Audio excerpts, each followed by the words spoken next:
Hecho para perdurar. Una historia realizada por Apologies in Advance. Originalmente en inglés. Un fanfic con modificaciones a la historia original y a los datos ya conocidos. Introducción. Los hobbits no son lo que creen las demás razas. Creados por los Valar y bendecidos con magias heredadas llamadas donaciones, los hobbits han asegurado la paz entre los pueblos libres durante mucho tiempo. Nadie más lo sabe y los hobbits se conforman con que siga siendo así. Sin embargo, hace años, la vida en la comarca se vio alterada por el matrimonio de Gerontius Tuk con Adamantha Chog, originalmente conocido como el dragón Arradead. Años después, Bilbo Bolsón está pagando el precio de ser un hobbit peculiar, habiendo heredado las donaciones de Tuk y Bolsón junto con la sangre de su abuela, y es el único de su linaje que también tiene forma de dragón. Ahora Gandalf el Gris necesita una vez más un hobbit para una aventura y Bilbo debe decidir. Debería acompañar al mago y a su grupo, enfrentarse a un dragón y arriesgarse a revelar secretos de la comarca y su familia. O abandonará el propósito sagrado de su pueblo y permitirá que un rey obstinado envíe a parte de la Tierra Media a la guerra. Sin mencionar que, si Bilbo se va, arriesga no solo su vida, sino también la pérdida de su corazón de dragón a manos de una banda de enanos suicidas. Sea como sea, la decisión de Bilbo Bolsón podría determinar el destino de toda la Tierra Media. Capítulo 1. Sobre los hobbits. No es precisamente culpa de la gente grande que lo que saben de los hobbits pudiera llenar cómodamente el más breve de los capítulos. Los hombres, especialmente los de Bree, podrían escribir una página o media que elogiara la hospitalidad hobbit, la agricultura y el tamaño de sus despensas, además de comentar la frecuencia de sus comidas. Los elfos podrían hacer un mejor trabajo, siendo eruditos de toda la Tierra Media, y dar cuenta de los orígenes perdidos de los hobbits y los días errantes. Los enanos, por supuesto, no dedicarían a los hobbits un solo párrafo, sino breves notas a pie de página que los reconocieran como el único pueblo libre de Arda que hacía que los enanos parecieran altos en comparación. Aunque su extensión es limitada, mucho de lo que otras razas y el observador casual saben de los hobbits es cierto. A los hobbits les encanta la tierra bien cultivada y son muy alegres. Los colores brillantes, los buenos modales y un firme sentido de la respetabilidad reinan en su sociedad. Porque, en realidad, ¿qué podría ser mejor que la buena comida, la alegría y la buena compañía? Sin embargo, aunque sean ligeramente intolerantes con la gente pequeña, las otras razas no tienen la culpa de menospreciar a los hobbits. Después de todo, los hobbits no tienen ningún deseo de desengañarlos de sus ideas. Y cuando algún forastero bien intencionado menciona lo vergonzoso que es que los hobbits supieran tan poco de su pasado anterior a sus días en la comarca. Bueno, los hobbits son educados y esperan para sonreírle con sorna a tal individuo hasta que éste se dé la vuelta. Porque, si bien los hobbits tienden a ser gordos y no se apresuran innecesariamente, son ágiles y diestros en sus movimientos. Asterisco con ojos agudos y oído rápido, los hobbits no ignoran en absoluto lo que piensan los extraños compasivos. Sobre todo si se considera cómo estos pequeños seres han dominado el arte de desaparecer rápida y silenciosamente, también que a los hombres les puede parecer mágico. Asterisco un disparate, por supuesto, pues todos saben que la elusividad de los hobbits se debe únicamente a una habilidad profesional, fruto de la herencia y la práctica, y a una estrecha amistad con la tierra. Asterisco ejem, pero volviendo al tema que nos ocupa. Si bien los forasteros pueden mostrar compasión con generosidad, los hobbits en realidad no la necesitan. Si bien el resto de Arda puede haber perdido el conocimiento sobre el origen de los hobbits, ellos nunca lo han hecho. La historia hobbit, como ven, es muy secreta, y los hobbits son muy discretos, mucho mejores que los elfos o los enanos a la hora de guardar secretos. El decoro hobbit y el sentido común dictan que se debe ser cauteloso con respecto a cuánto debe saber cualquier forastero. Pues los hobbits fueron creados para un propósito específico, uno por el que casi fueron destruidos, y para ellos la discreción es la mejor forma de valor. Así pues, todo lo que los hobbits saben de su historia permanece a salvo únicamente en el conocimiento hobbit, transmitido de padres a hijos y escrito únicamente en su lengua secreta, la lengua verde. Aunque secretos, los orígenes de los hobbits no son difíciles de recordar. Los hobbits son, después de todo, un pueblo práctico y, por lo tanto, fueron creados con un propósito muy práctico. Sin embargo, les encantan las buenas historias. Por eso, cuando los hobbits mayores les cuentan la creación de los hobbits a los pequeños, la historia se parece bastante a la siguiente. Tras el despertar de los elfos, los hombres y los enanos, los Valar velaron por estos seres y vieron cómo sus diferencias causaban guerras y conflictos entre las tres razas. Los elfos, como primogénitos, protegieron a los demás. Regalaron epitafios de Engwar, el enfermo, a los hombres y de Naugrim, el pueblo atrofiado, a los enanos. Como primogénitos, los elfos se consideraban superiores a sus homólogos mortales. Mientras tanto, los hombres desconfiaban de sus longevos compañeros. Para ellos, los elfos eran demasiado distantes con su amor por la luz de las estrellas, y los enanos eran insensibles, dedicados solo a los tesoros terrenales. ¿Qué les importaba a estas otras razas la fugacidad de la vida humana? ¿Qué profundidad de sentimientos podían albergar, cuando sus vidas se prolongaban a través de los años? Finalmente, los enanos, como hijos adoptivos de Eru, no podían reconciliarse con las demás razas. ¿Por qué debían ser menospreciados por no haber sido planeados por Eru? ¿Por qué quienes podían moldear la piedra más opaca en belleza debían ser considerados inferiores a los verdaderos hijos de Eru? Y así, a medida que la ira de las razas crecía, también lo hacía la guerra, y los Valar que los observaban se sentían desgarrados por la compasión. Se necesitaba una solución, así que los Valar se encargaron de suplicar a Eru Ilúvatar. Eru escuchó su dolor y, a cambio, accedió a concederles una bendición misericordiosa si tan solo podían decidir qué hacer. Lo reflexionaron durante largo tiempo, pero parecía imposible. ¿Cómo se podía lograr que seres con libre albedrío eligieran la paz cuando cada raza se aferraba con tanta vehemencia a sus agravios? Fue Yavanna, quien previamente había abogado por la creación de los Ents, junto con sus compañeras reinas Valar Este y Niena, quienes propusieron una solución.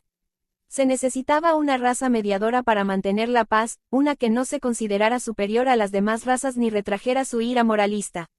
Con la ayuda de los demás Valar, crearon una nueva raza de seres creados con atributos de las otras razas. Su altura y tamaño se asemejaban a los de los enanos, pero su vista y oído agudos eran similares a los de los elfos, y su apariencia y esperanza de vida se acercaban más a las de los hombres. Mientras terminaban sus formas físicas, cada Valar dejó su huella en estas criaturas. Manwë les susurró sabiduría al oído, mientras que Ulmo moldeó sus espíritus para que fueran tan indomables como sus aguas, y Tulkas compartió la fuerza de su corazón. De los Feanturi, Irmo los bendijo con el deseo de todo lo bueno del espíritu por encima de los tesoros terrenales, y Mandos les besó la frente para que no sintieran miedo en su último aliento. En su pecho, Barda encendió una pequeña estrella para iluminar siempre su camino. Impulsivamente, Nessa les moldeó pies robustos para que siempre estuvieran seguros de sus pasos y bailaran con alegría. Juntos, Aule y Este les crearon manos destinadas a crear, cuidar y sanar. Sobre sus pieles, Baire trazó hechizos en manos, pecho y labios para que nunca olvidaran sus historias. De Niena recibieron corazones que sentían tan profundamente como el suyo, para que compartieran su misericordia y la resistencia del espíritu. Finalmente, Yavanna, Vana y Orome surgieron y sembraron en sus creaciones el amor por todo lo que crecía, aves, animales y plantas. Tan poderoso era ese amor que estas criaturas serían guardianas de todos los seres vivos y vendrían a hablar con la tierra. La tierra, a cambio, los protegería y amaría profundamente. Tras completar su tarea, los Valar presentaron su creación conjunta a Eru, quien aceptó a estas criaturas como respuesta. Compartió su aliento con cada una de las criaturas creadas por los Valar, encendió la llama en su pecho y cantó la melodía que estas nuevas criaturas ocuparían en la música. Así sucedió que cuando aquellas criaturas que luego serían conocidas como hobbits abrieron los ojos por primera vez, se les llenaron los ojos de lágrimas al escuchar la canción de Eru y sentir el amor de la tierra. Para evitar que quienes portaban su llama vieran lo diferentes que eran estas nuevas criaturas, Eru ocultó sus espíritus para que parecieran modestos. Ni siquiera los ojos de los Maiar o los Elder podían atravesar el velo del Creador a menos que uno de los seres aparentemente inofensivos se lo permitiera. Antes de partir, cada Valar se despidió de sus creaciones y les advirtió que mantuvieran en secreto su propósito, para que no se les hiciera daño a los seres de la oscuridad. Entonces Manwë hizo que las águilas los llevaran a Arda, donde se asentaron al norte de los valles del Anduin. Allí los hobbits prosperaron, estableciendo sus sociedades y compartiendo el lenguaje con la tierra. Empezaron a hablar su propio idioma, la lengua verde, y se dividieron en tres grupos, los Stors, los Falloides y los Harfoots. Los Stors eran aquellos que amaban el agua, afín a los espíritus que Ulmo les había dado. Eran de complexión robusta y lucían barbas y botas de hombre. Los falloides sintieron sobre todo la bendición del querido Orome, pues amaban los árboles, los bosques y las bestias que los habitaban. Eran más altos y delgados que sus compañeros hobbits, de piel y cabello más claros. Los Harfoots eran los más pequeños y bajos, hábiles con las manos, y quienes mejor percibían la llamada de la tierra. Fueron ellos quienes se hicieron amigos de las Entmujeres, quienes les enseñaron los secretos de las raíces y la tierra. Así transcurrieron las estaciones y los hobbits alcanzaron su máximo esplendor. Sin embargo, sin importar si eran pies de arpa, falloides o estrechos, todos sabían cuándo crecía la inquietud y la tierra clamaba ante la creciente violencia de los hombres, enanos y elfos. En ese momento, uno o dos hobbits respondían a la llamada y se lanzaban a actuar como consejeros. Sin embargo, siempre recelosos de las advertencias de los Valar, los hobbits que se aventuraban se calzaban botas y salían con la apariencia de jóvenes de las otras razas. Algunos recordaban la sabiduría de boca de niños cuando se aplacaba la hostilidad y aquellos niños que los habían persuadido, manipulado y advertido con delicadeza habían desaparecido. Por lo tanto, cuando las otras razas finalmente reconocieron la existencia de los hobbits, no los asociaron con esos sabios jóvenes, sino que los vieron solo como parientes lejanos de los hombres. Así se habían establecido los hobbits y habían comenzado a cumplir su propósito cuando la oscuridad se alzó desde el este. En las tierras imperecederas, los Valar se inquietaron ante el ascenso de Sauron y, aunque habían enviado a los hobbits para aliviar las tensiones entre las razas, sabían que sus creaciones no serían rival para el seguidor de Morgoth. Tras ocultar la creación de los hobbits a los Maiar, los Valar enviaron a los Istari para ayudar a los pueblos libres de la Tierra Media. A medida que la sombra de Sauron se extendía, los hobbits luchaban por mantener su propósito. No pudieron evitar toda la animosidad, ni evitar todas las batallas entre el pueblo libre. Cada fracaso durante la era de Sauron conmovió profundamente los corazones afligidos de los hobbits, agotando sus espíritus. Aunque las demás razas desconocían la influencia de los hobbits, el principal sirviente de Sauron, el rey brujo de Angmar, comenzó a sospechar de las criaturas. Con el tiempo, capturó a una que había acudido a responder a la llamada.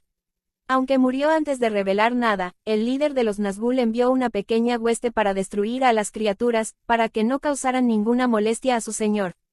Como seres de paz, los hobbits no estaban en absoluto preparados para el ataque y muchos de ellos murieron antes de que el dolor de la tierra les trajera alivio. Los cambiaformas del norte, Mearas, Lintips y las grandes águilas, acudieron en ayuda tras escuchar el dolor de la tierra y aniquilar a las huestes del rey brujo. Los hobbits, tras sufrir grandes pérdidas, pasaron gran parte del final de la Segunda Edad abandonando sus antiguas tierras y construyendo sus nuevos hogares en el Valle del Anduin. Mientras tanto, la guerra contra los hombres y los elfos distrajo tanto al sirviente de Sauron que no pensó ni un segundo en las extrañas criaturas que había intentado destruir. Desde las tierras imperecederas, los Valar observaban con tristeza al darse cuenta de lo desprotegida que habían dejado a la más joven de las razas. Yavanna suplicó a los demás Valar que ayudaran a proteger sus creaciones, y así, juntos, los Valar tejieron un hechizo sobre sus diezmados hijos. Sobre cada familia hobbit se bendijo un poco de magia, una cosa parpadeante que se dejó formarse como lo haría con una sola preocupación, que proporcionara alguna habilidad para ayudar a mantener a salvo a su dueño. Así, cada familia desarrolló un don específico, comenzando por los Oldbox, una familia Followhide, que podía percibir el peligro creciente. Rasgos heredados, estos dones se desarrollaron hasta alcanzar diferentes niveles de habilidad y fuerza entre los miembros de la familia. Sin embargo, a pesar de estas bendiciones, la mayoría de los hobbits se encargaron de aprender las habilidades del arco, la espada y el bastón. Porque los hobbits tienen una larga memoria y deseaban no volver a ver sus tierras natales arrasadas. Tras la bendición de los Valar, los hobbits permanecieron en el Valle del Anduin hasta la Tercera Edad, cuando la habilidad de los antílopes viejos les advirtió de la oscuridad que se cernía sobre el bosque verde. Así transcurrieron los días errantes hasta que el rey de Arnor les concedió el asentamiento de la comarca. Todo lo que se les exigió fue que mantuvieran en buen estado el gran puente y todos los demás puentes y caminos, que apuraran el paso a los mensajeros del rey y que reconocieran su señorío. Los hobbits honraron este juramento, junto con su propósito sagrado, incluso después de la caída de Arnor. Fue por esta época que uno de los Istari, quien había adoptado el nombre de Gandalf, aprendió algo sobre la naturaleza hobbit. Si bien su propósito se mantenía a salvo, las habilidades hobbits eran menos secretas, y Gandalf, tras conocerlas, creyó haber encontrado a los seres perfectos para ayudarle a proteger la Tierra Media. Dado que los hobbits descubrieron que sus propósitos a menudo coincidían con los suyos, Tain, el líder elegido tras la caída de Arnor, accedió a permitir que quienes lo desearan acompañaran al mago. Así, los hobbits permanecieron complacientes en la comarca. Y, si alguna vez uno de ellos huía la llamada para asumir el propósito para el que habían sido creados, era seguro que un mago bastante entrometido lo visitaría con una invitación informal a una aventura. Así, las estaciones sucedían y tal vez todo habría seguido igual en la comarca, con alguno de sus miembros desapareciendo en una aventura cada pocos años y regresando ocasionalmente. Quizás los hobbits, o al menos un hobbit, nunca habrían tenido un papel más importante en la salvación de la Tierra Media si Gandalf el Gris no hubiera llevado a Gerontius Tuck a una aventura con la intención de que ayudara a derrotar a un dragón, y este hubiera terminado casándose con uno. Capítulo 2. Un corazón que ya no es valiente. Resumen. No fue culpa de Bilbo Baggins ser un hobbit bastante extraño, uno no podía realmente luchar contra la herencia. Parte de la rareza de Bilbo Bolsón se atribuyó firmemente al viejo Tuck y a su única aventura. Si Geroncio Tuck nunca se hubiera largado con ese viejo y canoso Gandalf, podría haberse casado con una respetable hobbit y Bilbo habría sido un hobbit más común. Pero eso, por supuesto, no fue lo que ocurrió. No sorprendió a nadie cuando Gerontius Tuck, futuro Tain de la comarca y con apenas unos meses de edad, accedió a seguir a un mago bastante agotado a lugares desconocidos. El joven, como murmurarían los chismosos de Hobbiton, era propenso a cometer alguna tontería. Después de todo, los Tuck, más que cualquier otra familia hobbit, eran conocidos por irse con ese mago. Probablemente debido a su útil don, los Tuck conquistaban, ya fuera una situación o un enemigo. Y aunque un joven Tuck podía perder una pelea contra otro muchacho, tenían la costumbre de convertir a sus enemigos en amigos, conquistando a sus oponentes de una manera diferente. Además, el don de la familia Tuck era muy fuerte en Gerontius Gerontius, siempre vencía a cualquier contrincante, ya fuera jugando a cuchillos con sus primos o en una competición de bebida. Sí, el chico Tuck estaría bien, todos asumían, y la vida en la comarca seguía su curso. Así que, cuando transcurrió una temporada y no se supo nada del muchacho, pocos se molestaron en comentar. Tras otro medio año, algunos empezaron a preocuparse. Tras otra temporada, se volvió a hablar de encontrar a un primo no tan lejano que asumiera la tainidad, ya que parecía que el heredero actual había sido asesinado.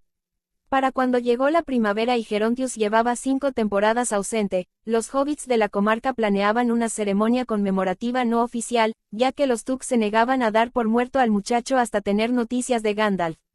Por lo tanto, fue una pequeña sorpresa cuando un caballo montado por un mago y 2 ponis con hobbits llegaron en medio de la fiesta de luto. Gandalf y Gerontius no sabían quién estaba más sorprendido, si los otros hobbits o los ponis. La interrupción al menos puso fin a la competencia entre el jardinero Olmand y Lily Baggins por ver quién lloraba más la pérdida de sus compañeros de bebida y de baile favoritos, respectivamente. Lo que fue aún más sorprendente fue la compañera hobbit de Gerontius. No residente de la comarca, la muchacha fue presentada por Gandalf como Adamanta, sin apellido y, peor aún, sin ningún don. En pocos instantes, los Chog, una familia con una habilidad inusual para descubrir y retener información, accedieron a albergarla. Unos meses después, la comarca celebró una reunión completamente diferente, el matrimonio de Gerontius Tuck con Adamanta Chog, hija adoptiva de la familia. Y si surgieron algunos comentarios sobre sus rasgos ligeramente diferentes, pómulos demasiado pronunciados y pies un poco pequeños o sin pelo, la mayoría sabía que era mejor no decirlo delante de los recién casados. Y si alguien notaba lo poco hobbit que tendía a ser, era de esperar, ya que Adamanta no era en absoluto una hobbit. Pero como ya no se parecía al dragón que era, Adamanta no podía criticar sus opiniones. Quienes no culpaban a Gerontius por la rareza de Bilbo responsabilizaban a Gandalf. Gerontius pudo haber sentido la llamada de la aventura y oído a la tierra advertir del creciente resentimiento entre enanos y hombres del sur, pero fue Gandalf quien consideró una gran idea llevar a un hobbit para derrotar a un dragón. Gandalf, oficialmente etiquetado como perturbador de la paz tras interrumpir la ceremonia conmemorativa, sintió que la culpa era injusta. ¿Cómo iba a saber que Arradez el Blanco, el dragón caído del sur, había sido uno de esos pocos dragones que se habían alejado del poder de Morgoth y se habían exiliado? O todo lo que se necesitaba para cortejarla era un Tuk bastante apuesto que no temiera hablar con ella, la sugerencia de un esmial acogedor y el ofrecimiento de todos los pañuelos que pudiera desear. Así que, recurriendo a su propia magia y tomando prestada algo de la de Gandalf, Arradez adoptó su nueva forma y nombre Hobbit. Después de llenar un cofre con sus tesoros más preciados, se dirigieron a la comarca, Gandalf creyendo que el mejor resultado había ocurrido con las convicciones más firmes. A pesar de los problemas que uno podría suponer que surgirían al tener una esposa dragón, Adamantha se adaptó bastante bien a la vida de Hobbit. Aunque recibió mucha ayuda de su familia adoptiva, los Chog, quienes insistieron en enseñarle los fundamentos de la respetabilidad y la cocina, algo que ella aprovechó bastante bien para una criatura acostumbrada a comer la carne cruda. Gerontius pronto tomó el relevo, mientras Tain y su familia crecían enormemente. Nacieron un hijo tras otro, Isengrim, Illidigard, Isumbras, Mirabella, Ildigrim, Isembold, Ildifons, Isembard, Hildebrand, Belladonna, Donamira e Isengard. Con 12 hijos a lo largo de sus muchos años, Adamantha nunca tuvo un momento para aburrirse. Aunque a veces, cuando su piel de hobbit se sentía demasiado confinada, viajaba al bosque viejo durante 1 o 2 semanas. Pero como siempre regresaba, nadie lo mencionaba después de las primeras veces. Y si la caza salvaje escaseaba un poco y las criaturas oscuras que habitaban en los bosques enmudecían, ningún Bocklander ni Bounder se quejaba. Por un instante, la pareja se preguntó si debían mantener en secreto la verdadera herencia de Adamantha, pero como la comarca tenía una larga historia guardando secretos, pensaron que uno más difícilmente haría daño. Además, los Chog ya lo sabían. Tras el fin de los desmayos injustificados, la comarca aceptó a regañadientes a su dragón residente. Lo único que realmente cambió fue que en los días de mercado los mercaderes discutían menos con Adamantha, solía soltar un poco de humo cuando estaba muy frustrada. De todos modos, no habría servido de nada mantenerlo en secreto, ya que Adamantha parecía no haber envejecido teniendo hijos mucho más allá de la edad que cualquier hobbit normal habría tenido que morir. Junto a ella, Gerontius también parecía conservar su juventud mucho más tiempo del esperado. No fue hasta los 85 años que nació su último hijo, casi 50 años después de su primer hijo. Cuando le preguntaban por el secreto de su vivacidad, solo respondía que todo se debía a su esposa con un guiño. Por supuesto, sus vidas no estaban exentas de complicaciones. Si bien Adamantha podía cambiar entre su forma de hobbit y dragón cuando era necesario, parecía que sus hijos no podían hacer lo mismo. De hecho, ninguno parecía albergar una forma de dragón. Lo máximo que parecían capaces de hacer era tener algunas manchas dispersas de escamas salpicando su piel al concentrarse. Aunque le dolía el corazón que ninguna de sus crías aprendiera a amar el cielo y las llamas como ella, Adamantha pudo consolarse. Después de todo, los hobbits eran criaturas de agua y tierra, y podía estar contenta de que sus crías nunca tendrían que temer el fin de los dragones. Sin embargo, lo que debería haber preocupado a la pareja Tain era el efecto que un feroz espíritu de dragón tendría en los niños hobbits. Si bien sus primeros 5 hijos llegaron en rápida sucesión, los 7 siguientes tardaron un poco más entre cada bebé. Por eso, no fue de extrañar que, para cuando nació Belladonna Tuk, su hermano mayor ya hubiera alcanzado la mayoría de edad. Los Tuk están acostumbrados a los niños rebeldes, pero Belladonna podía dejarlos en ridículo a casi todos. Incluso su hermana mayor, Mirabella, quien terminó yéndose con Gandalf después de tener sus 2 primeros retoños, no era considerada ni la mitad de aventurera.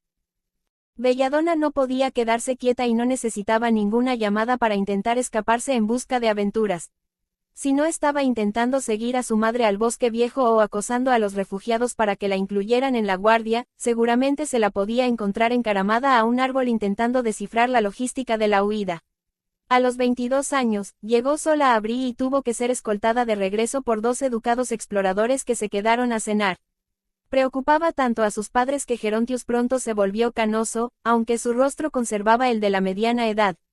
Adamantha era la que más se preocupaba, pues si bien la apariencia de su hija mediana era completamente hobbit, era terca como un dragón.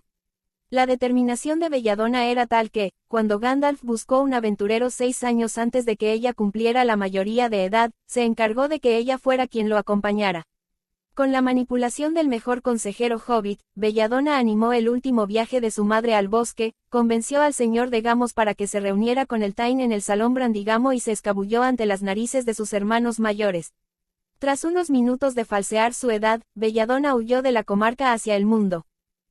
Por supuesto, al regresar de su viaje, Gandalf recibió injustamente una vez más la etiqueta de perturbador de la paz, esta vez personalmente de manos de Gerontius. Pero una vez que probó el mundo, Belladonna no se dejó detener.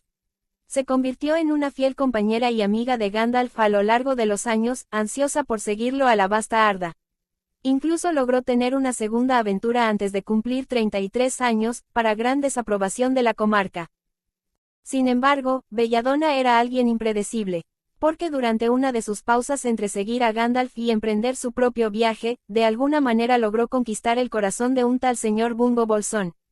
Si bien todo Hobbiton coincidía en que la unión entre las dos familias sería algo magnífico, el encuentro fue bastante inesperado. Bungo Bolsón, como todos los bolsones, era completamente respetable. Carecía de espíritu aventurero y, si bien respondería a la llamada de la tierra si ésta se presentaba, Bolsón casi nunca la oía. No solo eso, sino que era casi 20 años mayor que ella y la mayoría esperaba que decayera lentamente hacia la soltería. Además, al casarse con un bolsón, uno se arriesgaba a contraer el lado oscuro de su don, tan fuerte como el de los Tuk. Donde los Tuk triunfaban, los bolsones eran afortunados, experimentando cantidades asombrosas de buena suerte y riqueza. Aunque no parezca desagradable, tal fortuna tenía que provenir de algún lugar, así que cada generación, aproximadamente, un pobre bolsón terminaba siendo desafortunado. Y como todos sabían, los desafortunados atraían la mala suerte y la desgracia de sus hermanos bolsón como abejas a las flores. A menos que el desafortunado más reciente ya hubiera nacido, una pareja bolsón se arriesgaba a que su hijo fuera el siguiente. Pero a Belladonna no le importaban los riesgos ni lo extraña que la pareja pudiera parecerles a los demás. Había tomado una decisión y enseguida intercambió un ramo de pedida de mano con un ruborizado Bungo. Se casaron en un hermoso día de pleno verano, poco después de que Bungo terminara de confeccionar su regalo de bodas, un digno esmial llamado Bolsón Cerrado. Hobbiton volvió a causar revuelo cuando Belladonna logró arrastrar a Bungo con ella a una aventura en Rivendell en lugar de su luna de miel. Su regreso, varios meses después, trajo consigo la sorpresa de un Bungo mucho más despreocupado, una Belladonna muy embarazada y un Gandalf de visita. Hacía tiempo que no nacía un desafortunado en la familia Bolsón, pero siempre había una forma segura de saber si un bebé lo sería. Su madre, durante el embarazo, tendría una suerte inimaginable. Así que no fue una sorpresa, después de meses de conseguir siempre los mejores precios del mercado, sin sufrir náuseas matutinas ni sufrir quemaduras por hornear, Belladonna era pésima cocinando, que Bilbo Bolsón acabara naciendo desafortunado. Y aunque la familia Bolsón no sentía rencor hacia los desafortunados, otros habitantes de la comarca consideraban a estos niños como personas desfavorables con las que no debían relacionarse. Reacia a que su hijo fuera víctima de la dogmática ideología hobbit, Belladonna y sus parientes Tuk se esforzaron por hacer sentir a Bilbo extraordinario en lugar de desafortunado. Sin duda, ayudó cuando nombró a un Gandalf, bastante sorprendido, padrino del bebé. Así que, aunque Bilbo creció siendo bastante impopular entre algunos de los residentes de la comarca, su familia se mantuvo firme en su defensa. Su primo Fortinbras, 23 años mayor que él, fue uno de sus campeones más feroces. Además, la línea Tuk tenía suficientes hijos de su edad, Bilbo no tenía por qué sentirse solo. A menudo se le podía encontrar desaliñado y embarrado jugando con los hijos de su primo Adagrim, Paladín y Esmeralda. Uno podía encontrarlo trepando árboles con las hijas de la tía Mirabella, Prímula y Asfódelo, quienes solían convencer a su sobrino Saradoc para que los acompañara. O en días claros se le encontraba en compañía de Drogo Bolsón, cazando elfos en los bosques. Así transcurrieron los años de juventud de Bilbo y, a pesar de ser un desafortunado, parecía un hobbit normal. Curiosamente, la culpa final de la peculiaridad de Bilbo Bolsón recaía sobre Lobelia Bracegirdle. Si no se hubiera caído de un árbol a los 12 años, quizá nadie se habría dado cuenta de lo inusual que era Bilbo. Ocurrió un agradable día de junio. Bilbo, a la edad de 7 años, regresaba de otra exitosa incursión en los pasteles del alféizar de la ventana de la señora Algodón. Junto a él, sus primos Prímula y Drogo se limpiaban los restos de frambuesa de la boca mientras Bilbo intentaba quitarse el barro de los pantalones. Para su mala suerte, mientras actuaba como distracción, cayó en la pocilga de la señora Algodón. Más adelante, la comarca bullía con su bullicio habitual, y no fue hasta que pasaron junto al famoso manzano de Erling Deagle que un alboroto les llamó la atención. Un perro desagradable había acosado a una jovencita de aproximadamente su edad, y tardaron un instante en reconocer a la muchacha como Lobelia Bracegirdle, vestida con su mejor ropa de mercado. Mientras Prímula y Drogo discutían que era mejor dejar a la desagradable chica arriba del árbol, Bilbo sintió una inquietante punzada de compasión en el estómago. Si bien los Bracegirdles eran una de las familias que no querían saber nada de él, Bilbo y Lobelia habían llegado recientemente a una tregua bastante reticente. Justo el otro día, el odioso Milos Madriguera había estado abucheando a Bilbo y, al ver que el desafortunado no respondía, dirigió sus burlas hacia la paseante Lobelia. Llamándola Bracegirdle cabezona de frasco duro, Milos se disponía a tirarle un globo de barro, cuando Bilbo lo derribó con habilidad. Lobelia, que no era de las que daban las gracias en voz alta, había decidido guardarse su lengua afilada para sí misma. Ahora, con ella arriba en un árbol, Bilbo sentía que le debía algo de ayuda. La decisión le fue arrebatada de repente cuando el pie de Lobelia resbaló y cayó. Un calor extraño invadió a Bilbo y, sin pensárselo dos veces, saltó la cerca de los Deagle y se metió bajo el árbol, moviéndose más rápido de lo que creía posible. El perro, una criatura bastante enloquecida, le gruñó cuando Bilbo saltó y agarró a la asustada Lobelia. Se estremeció ante la amenaza. El calor inundó su cuerpo y, en cuestión de segundos, Bilbo tenía a la hobbit firmemente detrás de él mientras gruñía al perro rabioso. Se oyeron gritos en la distancia, pero la mirada de Bilbo no se apartó del animal acobardado. No fue hasta un tiempo después que la voz de su madre rompió la neblina de su mente. Bilbo. Su mirada se desvió hacia ella, pero la distancia parecía inapropiada. Su madre siempre había sido tan alta. Respiraba tan fuerte, ¿y por qué los demás hobbits se encogían tras ella? Bilbo. Belladonna Bolsón se arrodilló junto a su confundido hijo, con los ojos brillantes de preocupación. ¿Me conoces? Claro que conocía a su mamá, intentó responder, pero solo un extraño gorgoteo siseante salió de sus labios. El pánico lo invadió. ¿Por qué no podía hablar? Tienes que moverte para que Lobelia pueda salir, lo tranquilizó la voz de su madre. Bilbo echó la cabeza hacia atrás para observar a la chica Bracegirdle, cuando sus ojos captaron algo que no podía creer.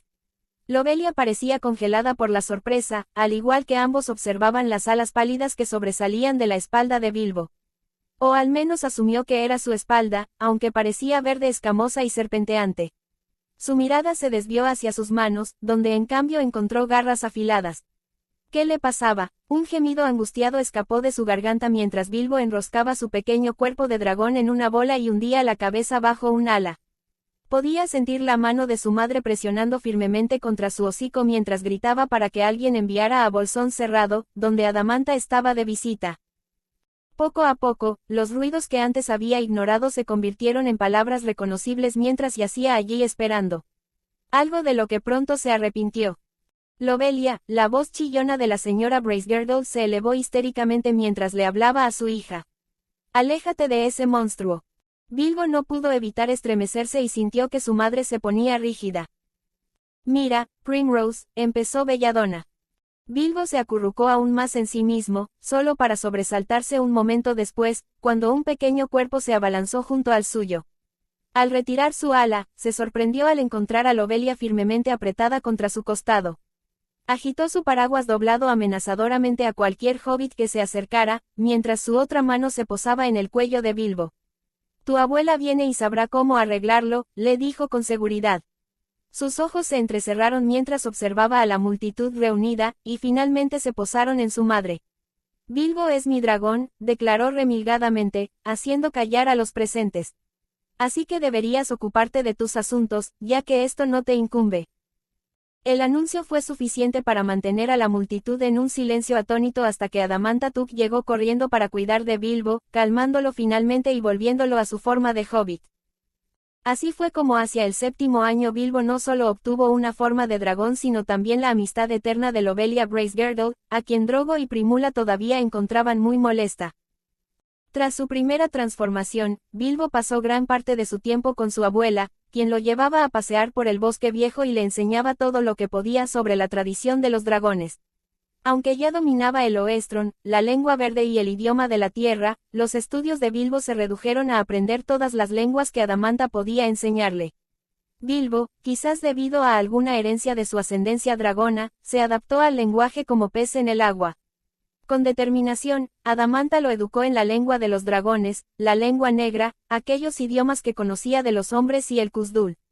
Mientras tanto, Belladonna le enseñó su conocimiento de las lenguas élficas. Las lecciones de dragón de Bilbo a menudo se solapaban con las de Hobbit en ciertas áreas, como en el conocimiento de las plantas, las bestias y la curación. Pero en lo que Adamantha más lo entrenó fue en cambiar de forma a dragón y viceversa. De pequeño, lo llevaba al Dingle, el claro en el centro del bosque viejo, y le enseñaba a estirar las alas para volar, aprendiendo a planear y a flotar con las corrientes térmicas matinales. En su gran forma de dragón, lo atrapaba cada vez que sus alas flaqueaban, incapaz de volar demasiado alto, a menos que se elevaran por encima de la protección de los árboles. Finalmente, a los 14 años, también le enseñó las cosas que un dragón debe temer. Ese año, Bilbo acompañó a su abuela durante un día entero de caminata por el bosque viejo. Allí, Adamantha se transformó en su imponente ser, una dragona blanca y brillante que se extendía por el suelo del bosque, con sus alas perladas firmemente plegadas contra su espalda. Bilbo adoptó su forma verde, más pequeña, y se acurrucó contra su costado. Adamantha lo acarició suavemente y en el silencio de los viejos árboles y bajo las estrellas brillantes le dio su advertencia. Hay varias formas de morir, Bilbo. Las crías son más fáciles de matar porque sus escamas aún no se han endurecido. Con suficiente fuerza, uno puede fácilmente romper un huevo o dañar a un dragoncito. Sus ojos se oscurecieron con las palabras y el corazón de Bilbo se encogió ante la ira en la voz de su abuela. Sin embargo, cuando son mayores, los dragones son mucho más difíciles de matar. Hay 3 cosas que debes temer como Draco de Fuego. La primera es la debilidad de un dragón, porque todos los dragones tienen una. Una vez encontrada, solo se necesita un guerrero lo suficientemente valiente y un arma lo suficientemente fuerte para quitarle la vida a un dragón. Para los dracos de fuego, la segunda muerte más temida es el frío. Lo acunó más cerca como para calentarlos a ambos. Si nos enfriamos lo suficiente, nuestras llamas internas se extinguirán. Es por eso que tememos tanto al hielo y al agua. Finalmente, la tercera y más fácil forma de morir es algo que un dragón solo puede hacer por voluntad propia, entregar nuestro corazón. Bilbo reflexionó sobre sus palabras. Pero no le diste tu corazón a tu abuelo. Adamantha respondió a su pregunta con una sonrisa. El de tu abuelo tiene la mitad de mi corazón, es lo que comparte mi esperanza de vida con el suyo, pues los corazones de dragón curan e incluso pueden retrasar la vejez. Un dragón puede vivir con menos de medio corazón, Bilbo. Pero a quien se lo concedas, tu vida está en sus manos. Elegir a la persona equivocada es terrible. Por eso la mayoría nunca entrega su corazón. Bilbo resopló y se acercó, bostezando. Eso no es muy valiente de su parte. Adamantha rió entre dientes al dormilón dragoncito. Los corazones de dragón no son valientes, Bilbo. Son feroces y audaces, pero no valientes. Se necesita miedo y sabiduría para vencer ese miedo y ser valiente. Los ojos de Bilbo se cerraron, pesados por el sueño. El mío lo será, murmuró. Será el más valiente. Al año siguiente, cuando el cruel invierno sumió a la comarca en el miedo y la desesperación, Bilbo demostró ser mucho más valiente de lo que nadie hubiera imaginado. En un ataque de desesperación, se arriesgó al frío y se adentró solo en el mercado de Hobbiton. Allí, su desafortunada presencia atrajo la atención de muchos lobos y orcos. Con solo la lanza de jabalí de su madre como arma, Bilbo se enfrentó a una muerte segura, seguro de saber que al menos ya no seguiría atrayendo a las criaturas a Bolsón Cerrado. Fue en ese momento que se reveló la última rareza de Bilbo Bolsón. En lo más profundo de sí mismo, la habilidad tuquiana de Bilbo para conquistar se fusionó con su desafortunada de Bolsón. En lugar de atraer la desgracia hacia sí mismo, descubrió que podía redirigir la desgracia de un ser a otro. Así, cuando un grupo de Rangers se topó con el mercado de Hobbiton horas después, se sorprendieron al encontrar un montón de cadáveres y un animal casi congelado. Mientras uno de ellos se dirigía a refugiarse del niño congelado, los demás estudiaban los cadáveres. Sus mejores rastreadores observaron que la mayoría de los muertos parecían haber muerto accidentalmente entre sí, la nieve a sus pies estaba particularmente resbaladiza, y solo un lobo grande había sido empalado por la lanza de jabalí. Bilbo Bolsón, sin embargo, tenía preocupaciones más importantes, pues se había enfriado demasiado. El explorador llevó al muchacho al refugio donde muchos hobbits, entre ellos Belladonna y Adamanta, ayudaban a quienes habían tenido que abandonar sus esmials debido a las incursiones orcas. Bilbo fue colocado ante su abuela, quien posó la mano suavemente sobre su pecho. En su interior, sintió el último aleteo de su llama. Cerrando los ojos y besando la cabeza de su hija, que lloraba, tomó su decisión final. Metiendo la mano en su pecho, Adamanta Tuk arrancó lo que quedaba del corazón de su dragón y lo depositó en el pecho de su nieto. Así sucedió que Arradez la Blanca murió, su última visión fueron los ojos de su nieto fijos en su rostro. Al mes siguiente, el invierno terrible terminó y Adamanta Tuk fue enterrada bajo su árbol favorito. En su funeral, Bilbo, quien no había hablado desde la muerte de su abuela, se arrodilló junto a la tumba recién e hizo dos promesas silenciosas. Nunca más buscaría un corazón valiente, un corazón audaz, pues el precio era demasiado alto. Nunca entregaría su propio corazón si eso significaba tanto dolor. Bilbo cumplió sus promesas durante los siguientes 25 años. Se mantuvo al margen y observó cómo sus compañeros de edad se cortejaban y se casaban, mientras él se conformaba con los deberes que se había impuesto. Estaba satisfecho, se dijo a sí mismo. Y si en lo más profundo de su corazón sabía que era mentira, Bilbo fingió lo contrario. De no haber sido por el regreso de Gandalf a los 40 años, podría haber continuado haciéndolo.